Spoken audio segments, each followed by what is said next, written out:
Hola, bienvenidos a la primera parte de la lección número 2 de nuestro curso de álgebra intermedia. En la clase pasada nosotros vimos un teorema que indicaba lo siguiente. Lo voy a poner por aquí. Si usted tiene un número y real y busca la raíz enésima de y a la n, y la n, que es el índice y a la vez es el exponente de ese número y dentro del radical, es un número impar, entonces la respuesta es y. Es el número y. Y vimos ejemplos de aplicación de él. Ahora fíjense que vamos a considerar la misma situación, la raíz n de x a la n, de cierto número, en vez de yx, pero podemos llamarlo y también. Pero ahora el índice del radical, que es igual al exponente del radicando, es un número par. En vez de impar, es par. Pues fíjense, dice que la respuesta va a ser el valor absoluto de ese número. En vez de ser el mismo número, va a ser el valor absoluto del número. Vamos a ver la demostración de este teorema. ¿Sí? Aquí la tenemos. Bueno, recuerde que cualquier número real puede ser o positivo, o negativo, o cero. Si da la casualidad que el número fuera mayor o igual que cero, o sea, positivo o cero, entonces su valor absoluto, recuerde la definición del valor absoluto que vimos en álgebra elemental. Vamos a ponérsela por aquí para que la recuerde. El valor absoluto de un número es una de dos cosas. El número, si el número es mayor o igual que cero. Y el negativo del número, si el número es menor que cero. ¿Se acuerdan? Esa es la definición del valor absoluto de un número real A. Es el mismo número, si el número es mayor o igual que cero, positivo o cero. Va a ser el negativo del número si el número es menor que cero, o sea, si el número es negativo. Bueno, pues si el número es mayor o igual que cero, por la definición del valor absoluto, su valor absoluto va a ser el mismo, ¿eh? Su valor absoluto va a ser el mismo porque el número es mayor o igual que cero. Luego, por la ley de sustitución, recuerden que la ley de sustitución estudiamos también en álgebra elemental, si dos cosas son iguales, donde aparezca una de ellas podemos poner la otra, ¿verdad? Bueno, pues miren, si yo tomo el valor absoluto de la x y lo elevo a la n, como el valor absoluto de la x es lo mismo que x, por hacer lo mismo, coja la x y lo eleve a la n. Estas dos cosas son iguales, así que si esta lo elevo a la n, también esta la puedo elevar a la n porque es lo mismo. Esta cosa y esta cosa son lo mismo. Bueno, y usted sabe por el álgebra elemental, porque también se demostró en el álgebra elemental, que el valor absoluto del número siempre es un número real positivo o cero. Bien. Para cualquier número real, para todos los números reales, x.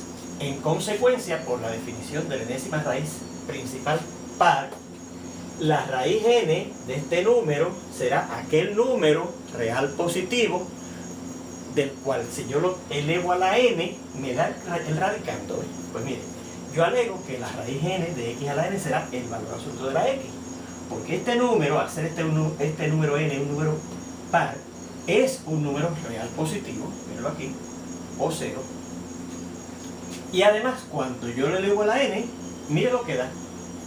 Me da x a la n, me da lo que está aquí dentro. Y esa es la definición de una enésima raíz principal, ¿verdad? La raíz n de x era un número a. Si a elevado a la n me daba el radicando. ¿Ok? Pues miren que eso es lo que hemos encontrado aquí. La raíz n de x a la n, yo digo que es este número, y este número es real positivo o cero, y eso es importante porque este número en este caso, este número n es par. Y además, cuando yo cojo ese número y lo elevo a la n, me da ese radicando que es x a la n. Mírenlo ahí. El valor absoluto de la x elevado a la n me da el radicando que es x a la n. Fíjense que entonces, efectivamente, el teorema es cierto si la x es mayor o igual que cero. ¿Qué ocurre entonces si la x es menor que cero? Que es la otra posibilidad que le queda a ese número real x. ¿Okay? Sea menor que cero, que sea negativo. Pues por la definición de valor absoluto, que la repetimos aquí, como ahora ese número x es menor que cero, si el número a es menor que cero, su valor absoluto es el negativo de a. El negativo de a. ¿Okay? Bien. Luego, si yo elevo, por la ley ¿verdad? Por de sustitución, como este número valor absoluto de x es igual a este número negativo de x, si yo elevo este número valor absoluto de la x a la n, va a ser lo mismo que si elevo este otro, que es igual al valor absoluto de la x a la n. Sustituyo el valor absoluto de la x por lo que es igual el valor absoluto de la x, que es negativo x, pero también lo elevo a la n. ¿Y qué quiere decir que voy a elevar este número negativo x a la n? Pues que voy a multiplicar ese número negativo x por el mismo, el número de veces que indique el exponente. Recuerden que esa es la definición de exponenciación que vimos en el álgebra elemental. Bueno, pero como la n es un número par, mírenlo aquí, la n es un número natural par, eso quiere decir, recuerden que también en el álgebra elemental quería decir que eso quería decir que el número n tenía 2 como factor. O sea que yo podía escribir el número n como 2 veces otro número entero. Pues entonces miren, el número n se puede escribir como 2 veces el número entero, en este caso el número natural, porque n es natural. El número natural n, ¿ok? 2n factores. O sea, que da lo mismo decir que aquí hay n factores que 2 por n, que es lo mismo que n factores, donde la n es un número natural. ¿Ven?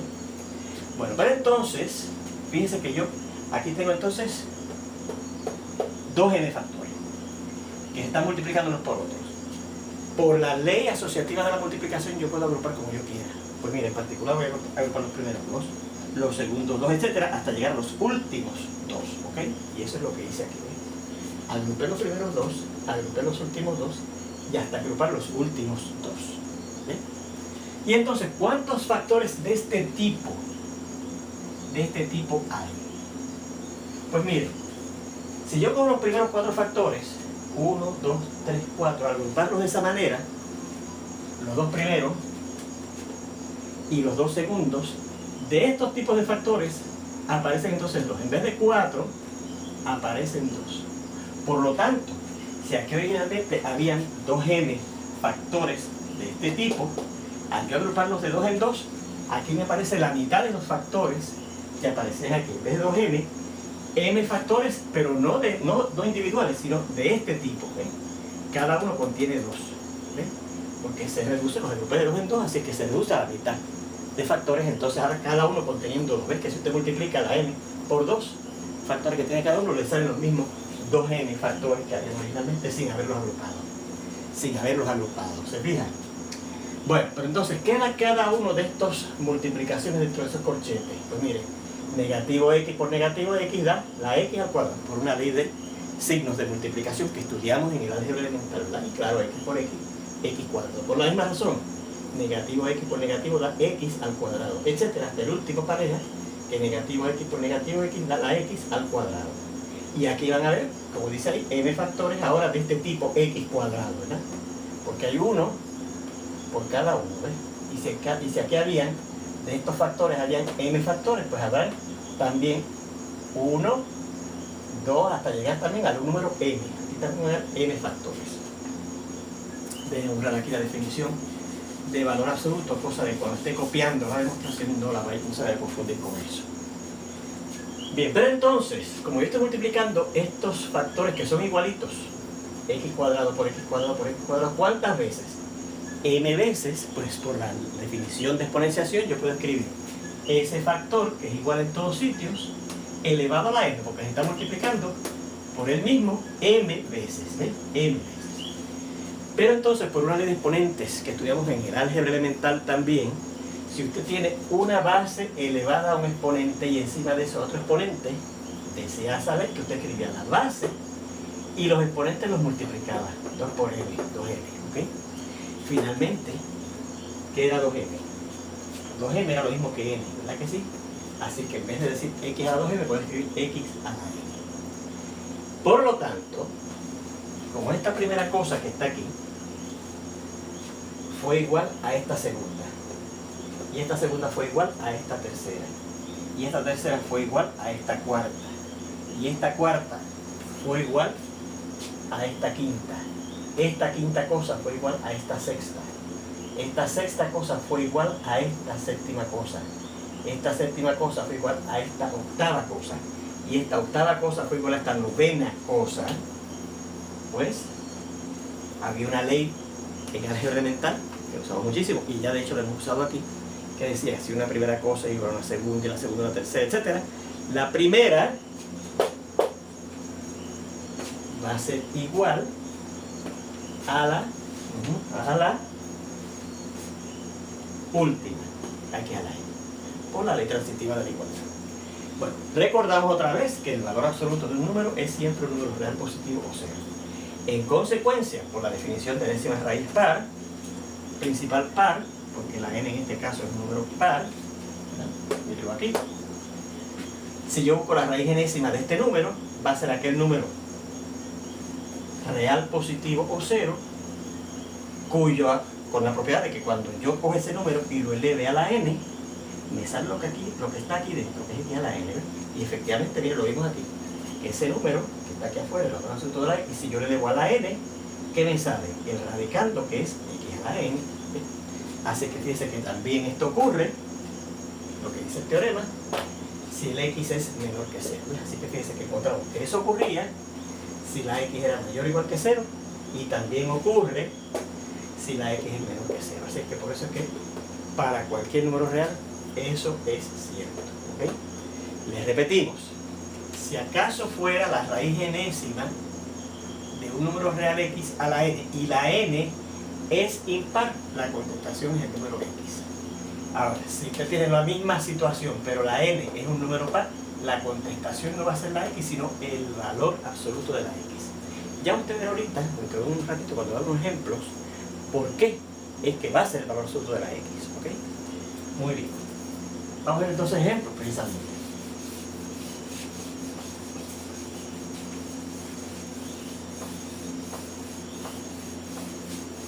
Recuerde que es muy importante que usted copie los teoremas y sus demostraciones, ¿ok? Muy, muy importante, porque eso le ayuda a entender mejor la situación, a desarrollar su razonamiento matemático, a entender mejor las matemáticas, etc.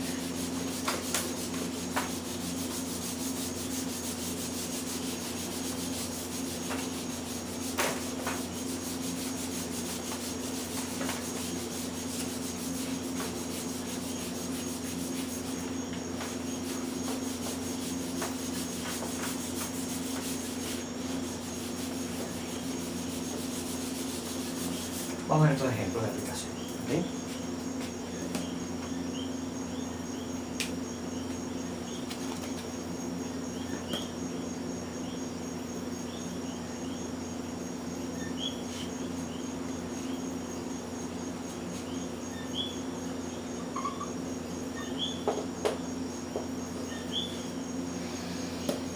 Si les pido la raíz cuadrada de 5 al cuadrado. Recuerde que la ley que tenemos aquí es esta. La raíz n de x a la n va a ser el valor absoluto de la x si la n es par, ¿ok? Si la n es par. N par.